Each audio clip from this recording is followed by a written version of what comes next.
Bonjour à tous, bienvenue sur Télé du Temple. Nous sommes le samedi 19 décembre. Il fait beau, mais alors très froid.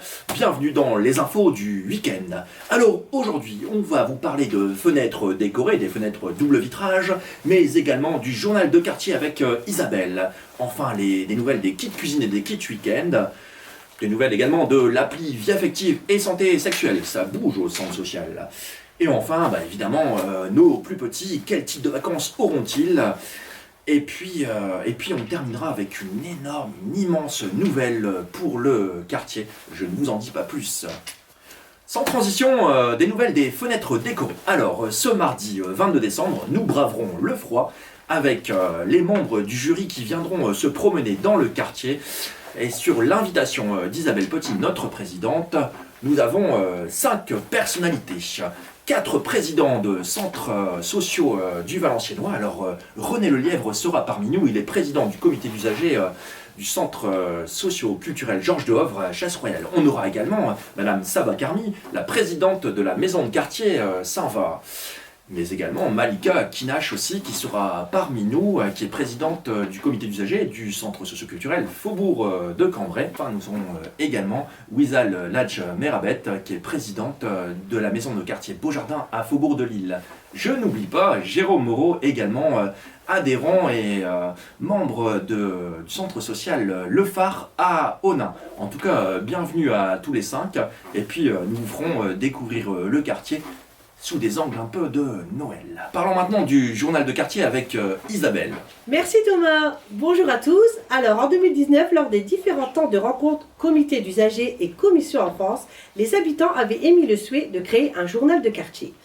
Lors d'une de ces actions, le centre social a organisé, avec l'aide de Monsieur Lebrun, ancien enseignant de l'école Émile Zola à Dutemps, une expo souvenir des actions portées par l'école et le centre social dans les années 1980 à 2010. Cette expo comprenait des photos, des dessins, des textes, des poèmes, des magazines. En revoyant ces magazines d'époque, Quartier Magazine, les habitants étaient encore plus motivés pour la création de ce projet. Avec l'accord du centre social, un collectif s'est donc créé pour réfléchir à un nouveau journal de quartier. Quelques personnes, membres du CU, quelques personnes de la commission enfance et quelques habitants qui ne fréquentaient pas le centre social auparavant, soutenus par Rachid Bouanma, responsable petite enfance du centre social, ont créé un groupe de travail. Tous ensemble, ils se sont posés comme question. Pourquoi créer un journal? On parle de quoi? De qui? Les réunions, les publications, c'est tous les camps. Comment fonctionne pour monter ce projet? Quel matériel avons-nous besoin? Il faut réfléchir aussi à un nom de journal, un logo, une couleur. Quel financement pouvons-nous espérer? Aujourd'hui, où en sommes-nous? Ça avance à grands pas. Les financements ont été trouvés. Le nom du journal est trouvé. Ça sera Tut en parle.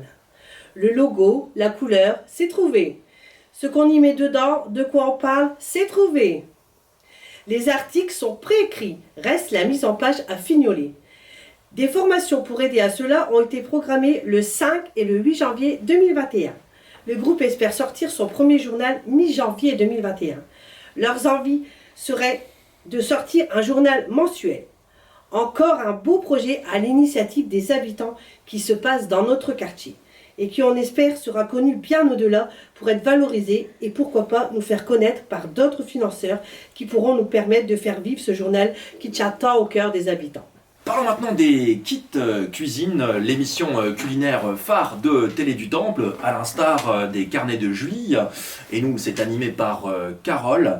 Et bien ce mardi 22 décembre, ce sera bûche à la tomate et au saumon.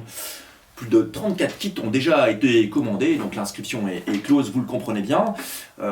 Sachez que c'est plus de 350 vues sur le dernier épisode de Rendez-vous en cuisine. Donc vous êtes toujours beaucoup plus nombreux chaque semaine, tous les 15 jours, à nous suivre et on vous en remercie.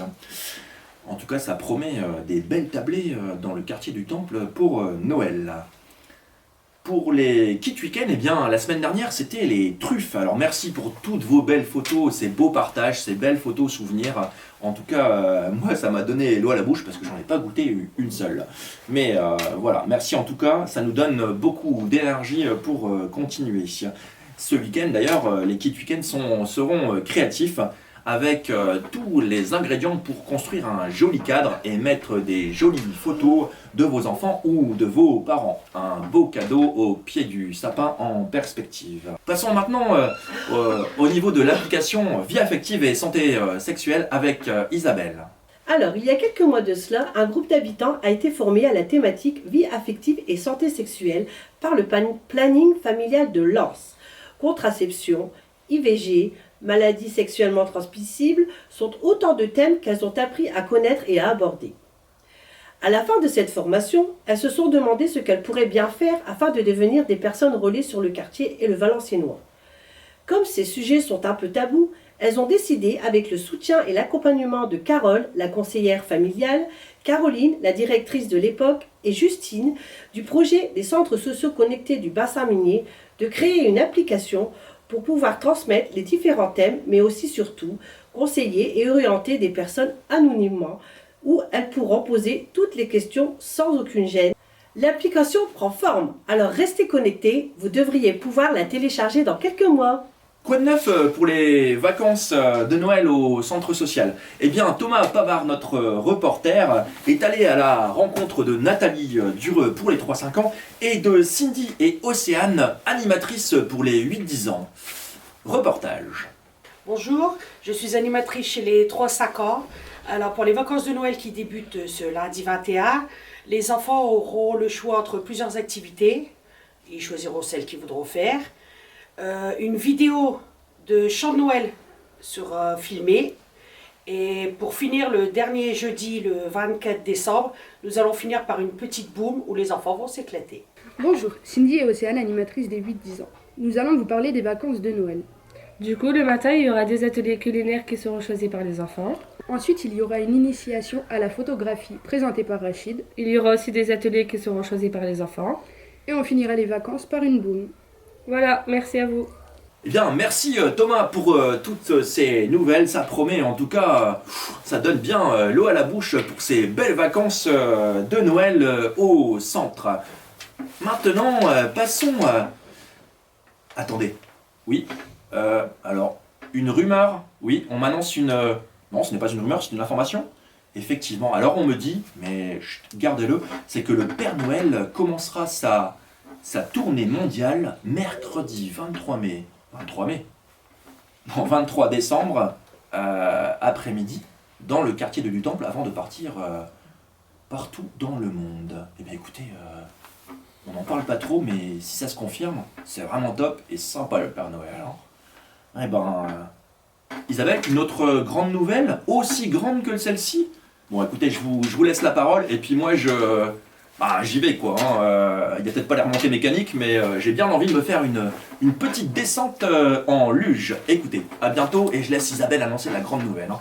Allez, salut, ciao, à la semaine prochaine. Alors, la grande nouvelle, c'est quoi? Eh bien, ce vendredi 18 décembre, les peluches du showband JNC ont été défilées à Wormhout, près de Dunkerque, de 17h à 19h. Ce fut une très belle parade de Noël, illuminée sous l'œil vigilant du Père Noël qui a bien vérifié que les gestes barrières étaient bien respectés. Ce dimanche 20 décembre, ce sera au tour des musiciens et des majorettes du showband JNC de reprendre les défilés dans le Pas-de-Calais à Noyelles-les-Vermelles pour une parade illuminée de 17h à 20h. Les peluches, eux aussi, seront de sortie pour une animation, mais ce sera à Bayeux, en Normandie, de 14h30 à 18h30. Toutes nos pensées seront envoyées vers notre étoile Dominique. Voilà ce beau message pour clôturer notre journal. Portez-vous bien, à la semaine prochaine, au revoir.